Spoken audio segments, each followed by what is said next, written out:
Hai guys, siapa di sini yang sering melakukan kebaikan, baik kepada orang lain, suka membantu, tapi dalam hatinya jadi ada perasaan. Ini rasa-rasanya aku kayak dimanfaatkan deh. Ayo, siapa ngaku? Atau gini, ini. Sering bantuin orang lain, sering memberikan manfaat, menolong, tapi ketika panjenengan butuh malah tidak ada yang nolongin. Siapa yang sering mengalami? Ayo.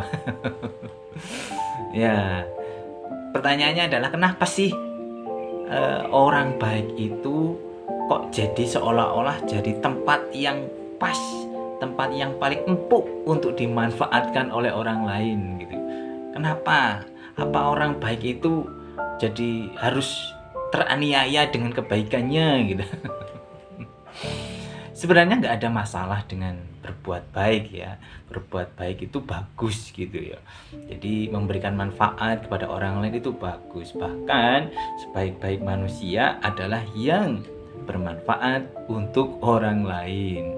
Tapi masalahnya adalah kadang ya kita itu suka nggak bisa nolak untuk membantu orang lain, benar nggak? Nggak bisa bilang enggak kalau udah diminta. Kadang ada yang seperti itu kalau kamu orang baik. Nah, kadang lagi masalahnya kadang orang yang minta pertolongan juga nggak tahu diri. Boro-boro ngasih balas, bilang makasih aja enggak.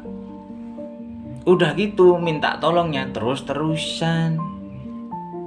Ya, udah gitu hati kita seolah-olah jadi merasa dimanfaatkan. Itu masalahnya ya. Jadi masalahnya bukan orang baik itu jadi seolah-olah tempat untuk dimanfaatkan. Ya, orang baik itu bisa sesekali nolak gitu, bisa saja, boleh. Karena apa? Memang ada kondisi-kondisi tertentu itu nggak bisa. Contoh nih, kamu cewek udah kerja sih, penghasilannya ya nggak seberapa lah gitu, tapi punya motornya motor metik. Nah, kamu punya saudara lah gitu, udah gitu sering pinjam motor kamu ya. Udah tahu kan gimana kalau gitu kan naik motor gitu, gasnya bagaimana, padahal kamu anak perempuan biasanya kalem. Motornya dipinjam oleh omnya dengan gas yang seperti itu ya. Mau bilang nggak boleh ya bagaimana, saudara sendiri gitu kan, adiknya mama atau adiknya papa kan gitu kan. Tapi di sisi lain ya, kamu juga yang bakalan ngerawat motor itu kan, kamu yang akan pakai seharian, kamu yang kalau sampai kenapa-kenapa kamu yang akan menanggung kan begitu. Nah, yang pinjem juga taunya alah mbok nyilih kadremeng tulan wiko ya. Udah gitu tenang wae, ngomongnya itu bensinnya tak ganti misalkan seperti itu, padahal ada masalah yang lebih besar, yaitu bukan bensin masalahnya gitu. Masalahnya adalah servis motornya. Servis motor Matic misalnya, itu kan nggak cuma 100-200 kalau servis ya, apalagi Matic sekarang gitu kan, ringkih kalau saya bilang itu. Servis harus ganti, udah gitu mesin depan belakang itu jadinya mohon maaf ya 400 itu kalau servis itu ya. Padahal yang biasa pakai ya anak perempuan kalem gitu, tapi giliran dipinjem gasnya gaspol ya, jadinya yang punya motor nggak rela gitu. Terus apa yang harus dilakukan gitu?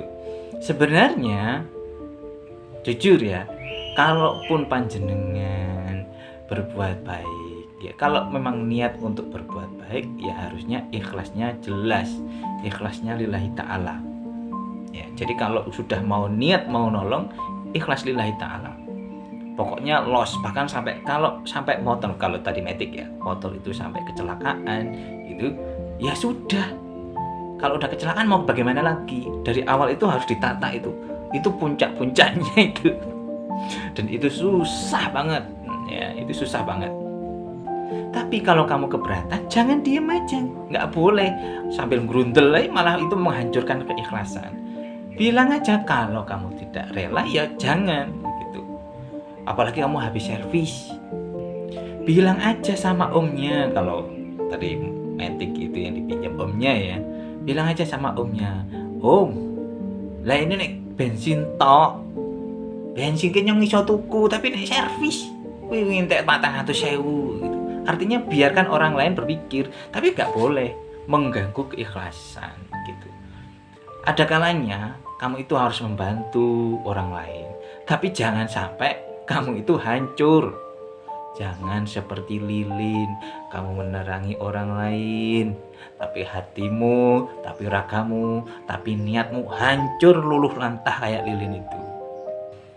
Jadi kesimpulannya bukan jadi kalau orang baik kok kalau merasa dimanfaatkan yuk jadi nggak boleh berbuat baik, ya tetap aja berbuat baik, tapi usahakan tetap niatnya harus tulus.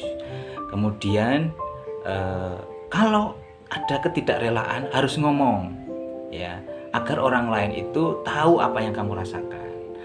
Atau perlu nih seberapa gentingnya ya, kalau tadi motor ya, kalau cuma main kemana udah pinjem sepeda gitu, sepeda atau motor bebek yang lain gitu, jangan yang matic gitu. Itu kan bisa, artinya untuk menjaga keikhlasan. Pokoknya atur bagaimana caranya biar hati kamu itu ikhlas ya. Hati kamu ikhlas ketika ketika berbuat baik kok serasa dimanfaatkan. Beneran nggak ada masalah ketika kamu orang baik kok merasa dimanfaatkan, karena sebaik-baik manusia adalah yang bermanfaat bagi orang lain. Dan itu mohon maaf bukan perkara yang mudah ya, itu bukan perkara yang mudah. Nah, kalau boleh tahu nih, aku mau tahu cerita kamu. Ketika kamu berbuat baik, terus merasa dimanfaatkan oleh orang lain ya, terus apa yang kamu lakukan? Siapa tahu pelajaran kamu yang kamu usahakan itu, atau apa ya, kondisi yang kamu alami itu bisa diterapkan di orang lain. Atau aku sendiri ini yang menerapkan. Ya, siapa tahu apa yang saya sampaikan ini salah. Pesanku, kamu tetap jadi orang baik ya. Terima kasih udah menyimak. Tetap jadi orang baik, tetap belajar ikhlas ya.